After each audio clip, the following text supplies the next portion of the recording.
फराळ असो किंवा चहा टाईम, हे ॲक्च्युली जे आपण आता करंजी बनवणार आहोत ना, ती सगळ्यांची लाडकी असणार आहे. कारण आज आपल्याला ना की मटर करंजीच म्हणजेच एकदम खमंग झणझणीत मटर करंजी आज बनवणार आहे. तर त्यासाठी आपल्याला रवा लागणार आहे. रवा थोडंसं माझ्याकडे जास्त मोठं होतं म्हणून मी बारीकला थोडंसं पावडर म्हणजे फाईन पावडर करून घेतलेली आहे. आता मी इथं मैदा घेतलेला आहे 2 कप. परफेक्ट मेजरमेंट सांगितलेलं आहे. सो नक्की तसा मेजरमेंट जर तुम्ही घेतला ना तर तुमच्या एकदम मस्त गरमरीत खुसखुशीत अशी मटर करंजी होणार आहे. तर मी इथं तुम्हाला दाखवल्याप्रमाणे 2 कप मैदा घेतलेला आहे, 2 कप आपला बारीक रवा घेतलेला आहे. रवा जर तुमच्याकडे बारीक असेल तर डायरेक्टली यूज केला तरी चालेल. जर नसेल तर मग ते मिक्सरमध्ये थोडंसं बारीक करून घ्या आणि मग घाला.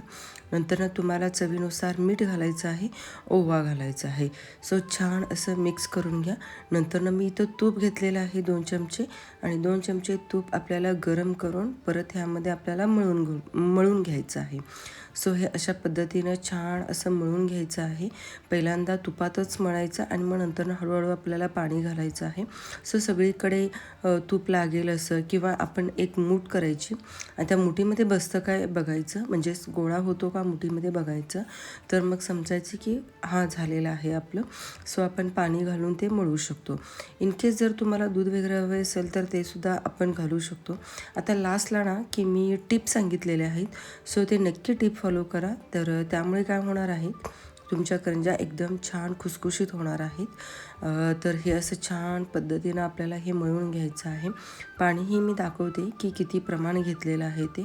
तर मी इथं जेवढा आपण मैदा घेतलेला होता ना 2 वाटी किंवा 2 कप, फक्त आता मी 1 कप पाणी घेतलेलं आहे. सगळं काही आपल्याला यूजमध्ये येत नाही आहे, थोडंसं राहतं. पण तुम्ही नक्की बघा की बाबा माझा करंजीचा पीठ म्हणजे जे आपण मळणार आहे तर ते किती पाणीमध्ये होतं. आणि अजून एक गोष्ट सांगते की हे घट्ट मळायचं आहे. टिप मी लास्टला तुम्हाला सगळे टिप्स डिटेलमध्ये सांगते. बट मी इथं पाणी जेवढं प्रमाण घेतलेलं आहे तेवढंच घ्या आणि घट्ट मळायचं आहे.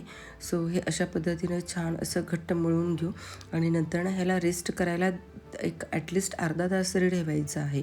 सो म्हणून मी पहिल्यांदा काय घेतलं की पीठ मळून ठेवून देते, म्हणजे अर्धा तासामध्ये आपल्याला ते मटर करंजीचे आपल्याला सारण तयार करायचं आहे. पूर्ण सारण वगैरे होऊसपर्यंत ना की आपला हा पूर्ण पीठ आपला म्हणजे कणिका आपला सेट होईल. सो अशा पद्धतीने झाकण ठेवून द्या. मस्त असा आपला सेट होतो तो. आता पाणी बघा, मी इतकंसं पाणी म्हणजेच आपल्याला थोडंसं पाणी शिल्लक राहिलेलं आहे खाली. तर आपल्याला इथं मिक्सरचं एक भांडं घ्यायचं आहे. त्यामध्ये मी घातलेलं आहे लसूण, नंतर घालायचं आहे आपल्याला आलं घालायचं आहे आणि नंतर जिरं घालायचं आहे. जिरं मी इथंच घातलं आहे थोडंसं जास्त, कारण जिरे पावडर ही आपल्याला त्या करंजीमध्ये घालायचं होतं. सो म्हटलं पावडर घालण्यापेक्षा इथं जास्त घालू. आणि मिरची घातलेली आहे ती. सो पहिल्यांदा ती पेस्ट करून घेतली आणि एका बाउलमध्ये काढून ठेवली आणि नंतर इथं मी 2 कप मटर घेतलेलं आहे. प्रमाण बघा तुम्ही, पद्धतशीर एकदम व्यवस्थित मी प्रमाण सांगितलेलं आहे. 2 कप मटर आहे. सो 2 कप मटर आपल्याला मिक्सरला जास्त बारीक करून घ्यायचं नाही आहे, ओबडधोबड फक्त आपल्याला फिरवून घ्यायचं आहे. सो अशा पद्धतीमध्ये आपल्याला 2 कप मटर झालेलं आहे. नंतर मी इथं 2 बटाटे घेतलेले आहेत मीडियम साईजचे. सगळे प्रमाण मी 2-2-2च ठेवलेलं आहेत. सो जेवढे मी 2-2 सांगितले ना की तेवढं तुम्ही फॉलो करा. नक्कीच तुमचं मटर करंजी खरंच खूप छान होते. सो मी इथं 2 बटाटे घेतलेले आहेत, स्मॅश करून घेतलेले आहेत. सो चला, हे सगळे आपले इन्ग्रेडियंट्स आहेत. 1 बाय 1 मी दाखवते तुम्हाला. तर मी इथं बडीशेपसुद्धा घेतलेलं आहे. बरं चला मी दाखवते. पहिल्यांदा इथं बडीशेप आहे, कारण ते दिसत नव्हतं ना तुम्हाला. बडीशेप आहे, मनुके आहेत आणि नंतर आपल्याला ते बटाट्याचं स्मॅश करून घेतलेलं आहे. तेल घालायचं आहे. मी इथं 2 ते 3 चमचा तेल झालेलं आहे. नंतर त्यामध्ये आपल्याला जिरं टाकायचं आहे. नंतर हिंग टाकायचं आहे आणि छान असं गरम झालं की त्यामध्ये आपल्याला हे आपण काय काय घेतलेलं होतं, मिरची घेतलेली होती, जिरं घेतलेलं होतं आणि आलं आणि लसूण, तर ह्याची ही पेस्ट आहे. सो छान ह्यालाही परतून घ्यायचं आणि नंतर ह्यामध्ये आपल्याला थोडंसं इथे हळदसुद्धा घालायचं आहे, गरम मसाला घालायचा आहे, धणेपूड घालायचं आहे. इथेच ह्या स्टेजला तुम्हाला की जिरं पावडरसुद्धा घातला तरी चालेल, पण आपण ना मिक्सरमध्येच आपण जिरं जास्त टाकलेला होता, त्यामुळे जिरं पावडर नाही टाकलं तरीही चालेल. थोडंसं चाट मसाला टाका, चव खरंच खूप छान येते. मी थोडंसं चाट मसालासुद्धा टाकला आणि आपण असा हा ओबडधोबड वाटाणे किंवा आपण मटार म्हणतो ना, तर ते आपण मिक्सरला लावून घेतलेलं होतं ना, सो ते ह्यामध्ये टाकायचं आहे. एक वाफ येऊ द्यायची आहे, म्हणजेच जास्त शिजायला वेळसुद्धा घेत नाही आहे. आणि एक दुसरी गोष्ट सांगते, पाणी वापरायचं नाही. सो नाहीतर मग मटर करंजी तुमची पटकन खराब लवकर होते, एक दिवस राहील फक्त. थोडंसं ह्यामध्ये साखरसुद्धा घालायचं आहे आणि नंतर ना मग आपल्याला थोडंसं हे शिजल्यासारखं वाटलं की त्यामध्ये आपल्याला घालायचं आहे मीठसुद्धा विसरायचं नाही आहे, नाहीतर मग चव अजिबात चांगली येणार नाही आहे. त्यामुळे मीठसुद्धा तुम्ही ह्यामध्ये घाला आणि नंतर ना मग आपल्याला थोडंसं शिजलं की त्यामध्ये आपल्याला जे स्मॅश करून घेतलेले बटाटे होते ना, तर ते बटाटेसुद्धा आपल्याला ह्यामध्ये टाकायचं आहे. ॲक्च्युली काय होतं सांगतो की कुठलाही पदार्थ जेव्हा आपण बनवतो ना, तर त्या पदार्थाला खरंच बनवायला खरंच खूप वेळ लागतो. आता हे 10-11 मिनटामध्ये तुम्हाला व्हिडिओ दिसत असेल, पण प्रत्येक गोष्टीला वेळ जातो आणि व्हिडिओ करत करत जर बनवायचं म्हटलं ना, तरी खूपच वेळ जातो. थोडंसं ह्यामध्ये बडीशेपसुद्धा घालायचं आहे, मनुके घालायचे आहेत तुम्ही. खरंच मनुके घातलेला ना की जो दातामध्ये मनुक्याचा जो बाईट होतो ना, खरंच खूप छान लागतं. त्यामुळे काजूसुद्धा इथं घालू शकता तुम्ही, बट मला वाटतं काजूपेक्षा ना की तुम्ही मनुके घाला, खरंच खूप छान लागतं. आणि बाहेरचे तुम्ही कुठलेही मटर करंजी खावा, मी खाल्ले तर चितळ्यांचीच मटर करंजी खाते, खूप छान असतं. त्यांच्यामध्ये सुद्धा बदाम बेदाणे घालतात, त्यांच्यामध्ये सुद्धा म्हणजेच मनुके घालतात. सो हे अशा पद्धतीनं थोडंसं मी शिजवून घेतलेलं आहे, पाणी घातलेलं नाही आहे. मग नंतर ह्यामध्ये आपल्याला घालायचं आहे स्मॅश करून घेतलेले आपले बटाटे घालायचे आहेत. सो मस्त असं त्यालाही हलवायचं आहे, परफेक्ट बॅलन्स होतो. आणि मसालेसुद्धा खरंच खूप पद्धतशीर पडलेले आहेत, सो त्यामुळे परफेक्ट आहे. सो तुम्ही अशा पद्धतीमध्ये केला ना तर काही हरकत नाही आहे, मस्त अशी तुमची मटर करंजी तयार होते. नंतर कोथिंबीर घालायचं आहे आणि एक थोडा वेळ वाफ येऊ द्यायचं आहे. 2 ते 3 मिनटं जरी वाफ येऊ दिला ना, तर तुमचं हे सारण तयार होतं आणि मग आपल्याला मटर करंजी घ्या. आता मी ना ॲक्च्युली मटर करंजी करताना ना की एक वेगळी ट्रिक वापरलेली आहे. ट्रिक म्हणजे ऑलमोस्ट सगळे वापरतात, कोणी करतात कोणी नाही करत, बट मी तर जसं पुडाची करंजी करतात ना, तर तशा पद्धतीमध्ये मी घेतलेलं आहे. सो चला मी दाखवते. तर जास्त वेळ नाही घेत आपलं, कारण कितीही म्हटलं तरी पण आपला हा वेळ खरंच खूप महत्त्वाचा असतो. सो ह्याच्या पद्धतीनं तुम्ही एकदा करून बघा, खरंच तुम्हाला आवडेल. जर वाटलं तर इथं तुम्ही टेस्टसुद्धा करू शकता, थोडंसं आपलं सारणमध्ये मीठ कमी आहे की जास्त आहे. सो हे मी पीठ मळून ठेवलेलं होतं, अर्धा तासानंतर मी इथं घेतले. थोडंसं अजूनसुद्धा मळून घ्यायचं आहे. गोळे करून घेतले आणि 3 गोळे पहिल्यांदा मी पातळ करून घेतले, म्हणजेच पातळ आपण चपातीसारखं लाटतो तसं करून घ्यायचं आहे.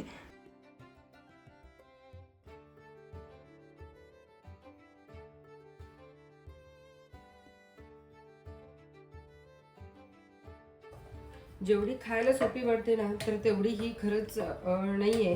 म्हणजे ॲक्च्युली करायला ना की तरी खूप मेहनत लागते. आता प्रत्येक गोष्ट मेहनतच लागते करायला. फक्त आपलं कसं होतं की 7-8 मिनिटामध्ये व्हिडिओ होऊन जातो, पण थोडंसं हे मेहनत घ्यावंच लागतं. तर ॲक्च्युली मी काय केलेलं आहे, कॉर्नफ्लोअर आणि तूप इथं मिक्स करून घेतलेलं आहे. जसं पुडाची करंजी करतात ना, तर त्या पद्धतीमध्ये केलेलं आहे मी. तसं करून आपण ही मटर करंजी करू. सो चल, तर असे मी हे 3 पहिल्यांदा लाटून घेते, एकावर एक घालून पहिल्यांदा आपण रोल करून घेऊ. मग नंतर ना करंजी करू. तेल आपण आत्ताच ठेवून देऊ तापवायला, म्हणजे होऊन जाईल. नेहमी आपण करंजी करतो ना, तर तशा पद्धतीमध्ये केला तरी काही हरकत नाही आहे, बट म्हटलं की चला आपण थोडंसं काहीतरी वेगळं करू, म्हणून मग मी इथलं 3 पोळी लाटून घेतले. त्यामध्ये तूप आणि कॉर्नफ्लॉरचा पेस्ट तयार करून घेतला आणि एकावर एक ठेवून असे गोळे छान करून घेतले.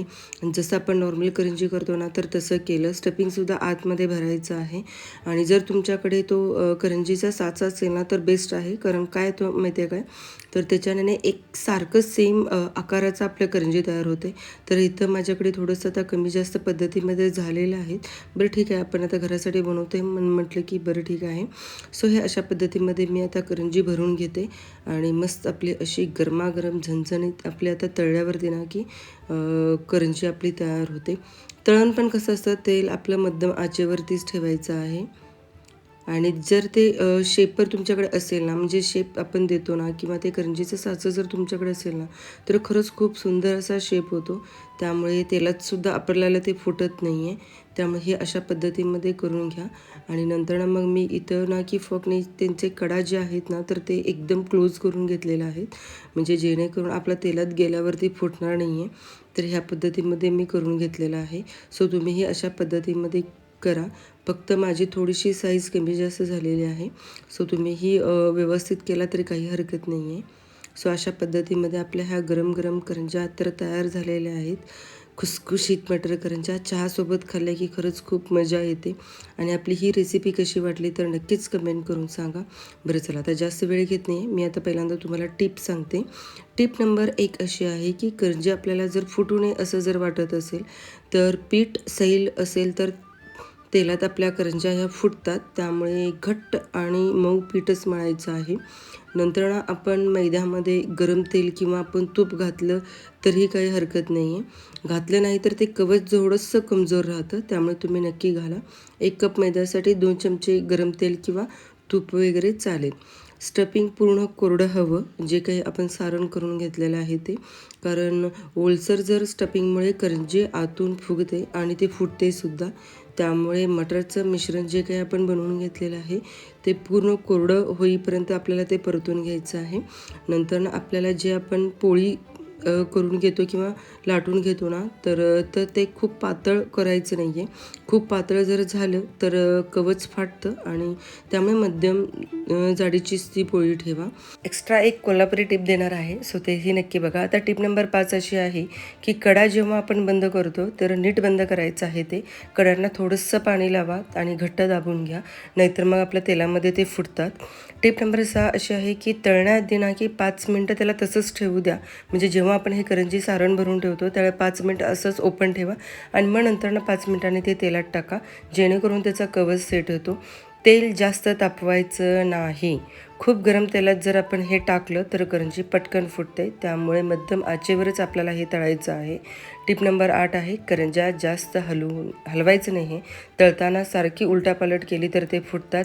आता एक एक्स्ट्रा कोल्हापुरी टिप सांगते. म्हणजे जेव्हा आपण पीठ मळतो ना, तर त्याऐवजी पाण्याऐवजी थोडंसं दूध घातलं ना, तर कवच अधिक मजबूतसुद्धा होते आणि फुटतसुद्धा नाही. सो व्हिडिओ किंवा रेसिपी कशी वाटली तर नक्कीच कमेंट करून सांगा. आवडल्यास लाईक करा, शेअर करा आणि सबस्क्राईब करायला विसरू नका.